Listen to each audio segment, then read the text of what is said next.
Les propos de Brigitte Macron hier sur TF1. Lors de cette interview, elle a été interrogée sur son mari, Emmanuel Macron, son rapport aux Français. Parfois, ce qu'il entend, ça le meurtrit. A-t-elle dit, je vous propose d'écouter Brigitte Macron. Parfois, ce qu'il entend, ça le meurtrit. C'est très difficile, mais il ne le dit pas. Il garde pour lui. Avant, il parlait beaucoup plus facilement. Maintenant, il ne le dit pas. Et ça, je comprends, parce que s'il y a une chose qu'Emmanuel mérite, c'est le respect. Alors, je vous ai écouté ce matin, Laurent, à 6h15, et évidemment, j'entends qu'il faut respecter le président de la République, et pour tout dire, je pense que nous le respectons, et même, j'ajoute souvent que ça m'ennuie de critiquer le président de la République. Je trouve que nous n'avons pas vocation à le critiquer. Nous aimerions finalement n'en dire que du bien. En revanche, effectivement, son action a parfois été scrutée et critiquée, et pour de bonnes raisons. Et ce matin, je vous écoutais, Laurent Tessier, vous avez rappelé les fameuses petites phrases d'Emmanuel Macron où il y avait parfois, disons-le, un peu de mépris. En tout cas, ça a été ressenti comme tel. Le Gaulois, réfractaire au changement. On met un pognon de dingue dans des minima sociaux. Les gens, ils sont quand même pauvres. Et je ne céderai rien, ni aux fainéants, ni aux cyniques, ni aux extrêmes. Et une gare, c'est un lieu où on croise les gens qui réussissent et les gens qui ne sont rien. Nous sommes devenus une nation de 66 millions de procureurs. Bon, c'est effectivement des phrases qui ont choqué. Alors, il a répondu à ces petites phrases en 2019 et 2021. Écoutons-le là encore. Et voilà, le raccourcissement, la sortie du contexte, le monde où on vit. Nous sommes dans une société de la décontextualisation. Vous dites deux mots, on les sort de leur contexte, ils paraissent affreux. Ce qui est ennuyeux, je veux dire ce qui est ennuyeux avec Emmanuel Macron, au fond, c'est qu'il ne reconnaît jamais une de ses erreurs. Et c'est peut-être ça le plus ennuyeux. C'est-à-dire qu'on fait tous des erreurs. Et à partir du moment, que ce soit d'ailleurs dans notre vie privée ou dans notre vie professionnelle, si simplement vous dites à l'autre, écoute, je me suis trompé, ou je ne referai pas les choses de la même manière. Moi, ça m'arrive parfois de dire dans mon univers personnel, tu vois, ce que j'ai fait là il y a quelques jours, je ne le referai pas de la même manière. Je peux dire ce genre de choses. Eh bien, dans ces cas-là, je dis pas que c'est efficace, mais au moins, l'autre dit et entend que tu reconnais vraiment l'erreur que tu as faite. Mais bien souvent, les gens reconnaissent une erreur sans la reconnaître vraiment. C'est-à-dire que sur la dissolution, Emmanuel Macron, il a dit, c'est une erreur pour l'instant. Tu vois, pour l'instant. Alors, ça agace, parce que qu'est-ce qui va changer pour l'instant? Ce n'est pas dans 10 ans que ça aura changé. Et puis, de la même manière, sur la dissolution, toujours, le 31 décembre, il a dit, les Allemands ont dissous. C'est une manière de dire, la dissolution, il n'y a pas que moi, il y a l'Allemagne. Donc, on a toujours l'impression qu'il retire sa responsabilité et que c'est jamais de sa faute. Donc ça, c'est particulièrement agaçant, disons-le. Robert Ménard, maire d'hiver droite de Béziers, invité ce matin de Sonia Mabrouk, il a commenté l'action, si j'ose dire, la parole de Brigitte Macron.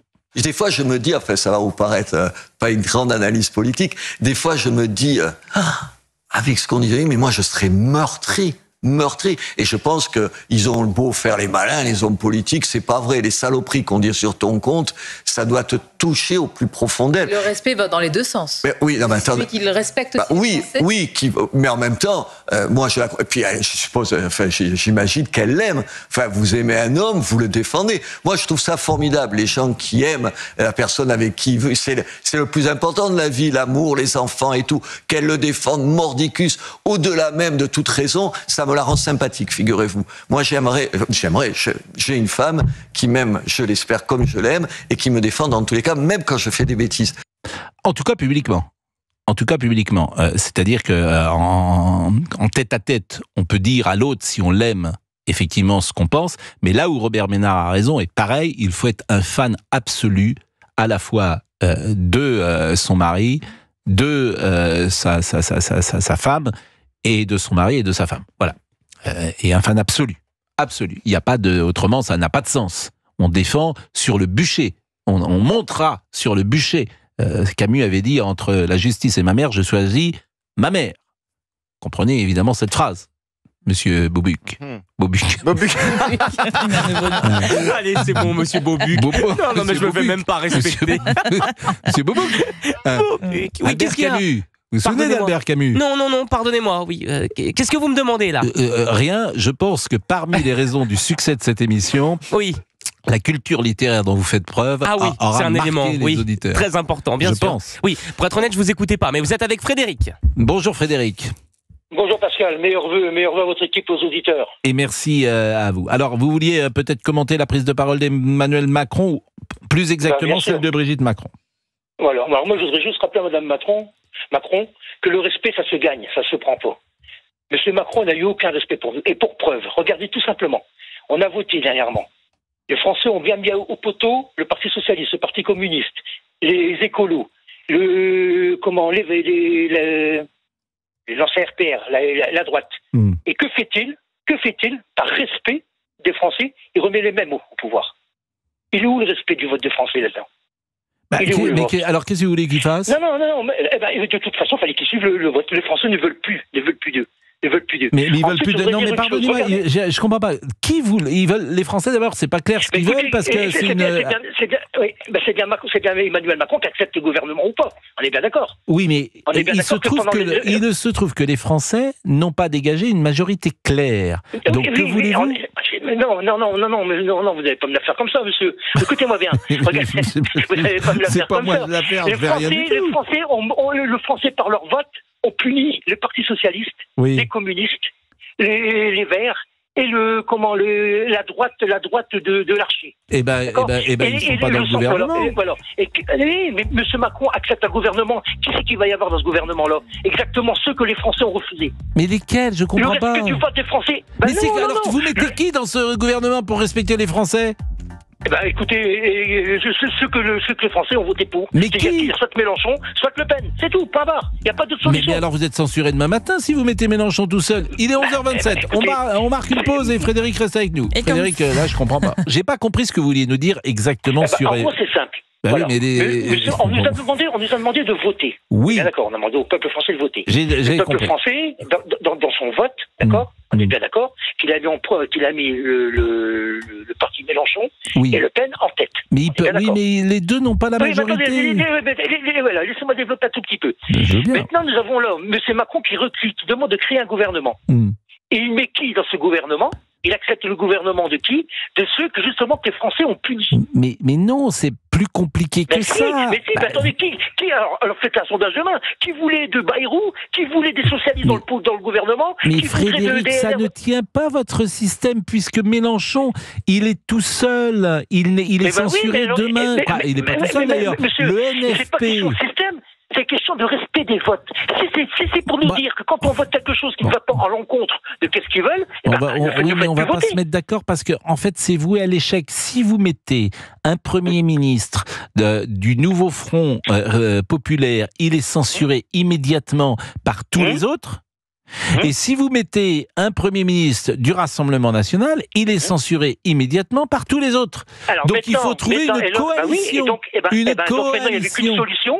Non, il n'y avait qu'une solution. Lolito, il a voulu jouer, il a perdu, il part. Ah bah oui, mais s'il veut pas partir. Justement, donc c'est lui qui nous a mis dans cette situation-là. Quel respect il a maintenant? Mais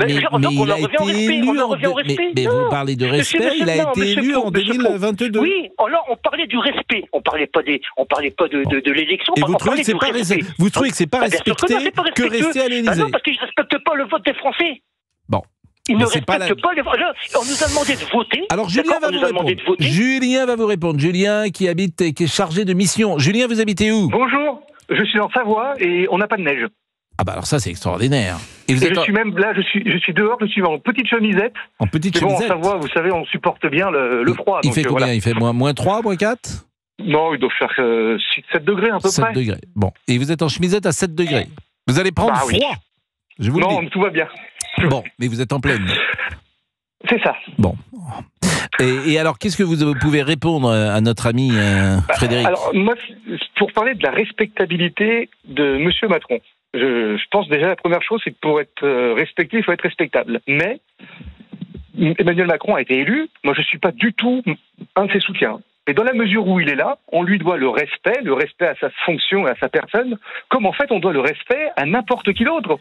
Parce que si on commence à ne pas respecter la fonction, déjà, alors que la fonction est déjà bien mise à mal, notamment à l'international, par des prises de position du président qui dit tout et son contraire sur tous les sujets, si nous, Français, on commence à ne pas respecter la fonction présidentielle, je parle pas de l'homme, hein, mais je pense qu'il faut à tout prix respecter la fonction, même si moi je vous dis, Emmanuel Macron, c'est pas du tout ma tasse de thé.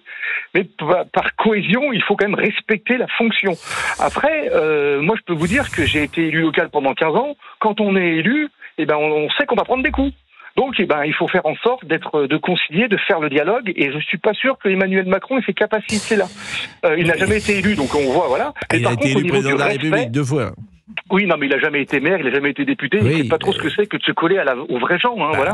Mais par vrais gens, vous êtes marrant. Depuis 8 ans, il a dû apprendre quand même, mais ce qui est vrai, ce qui est agaçant avec Emmanuel Macron, il n'est pas le seul d'ailleurs, c'est ce sentiment de toujours avoir raison. C'est-à-dire que quand j'écoutais Madame Macron, que j'aime beaucoup d'ailleurs, comme tous les Français, je pense, parce qu'elle a de l'empathie, elle est sympathique, et puis on sent que c'est une femme à l'écoute, mais on a l'impression qu'au fond, le couple Macron nous dit « Vous êtes heureux et vous ne vous en rendez pas compte. » Voilà. Et on va vous expliquer comment être heureux. Donc c'est ça qui est un peu agaçant. Et de ne pas non plus prendre la mesure des erreurs qui ont été faites. Et je le dis, c'est sans doute très difficile de reconnaître ces erreurs. Ce n'est jamais facile, qui que nous soyons sans doute. Mais c'est peut-être là où il pêche.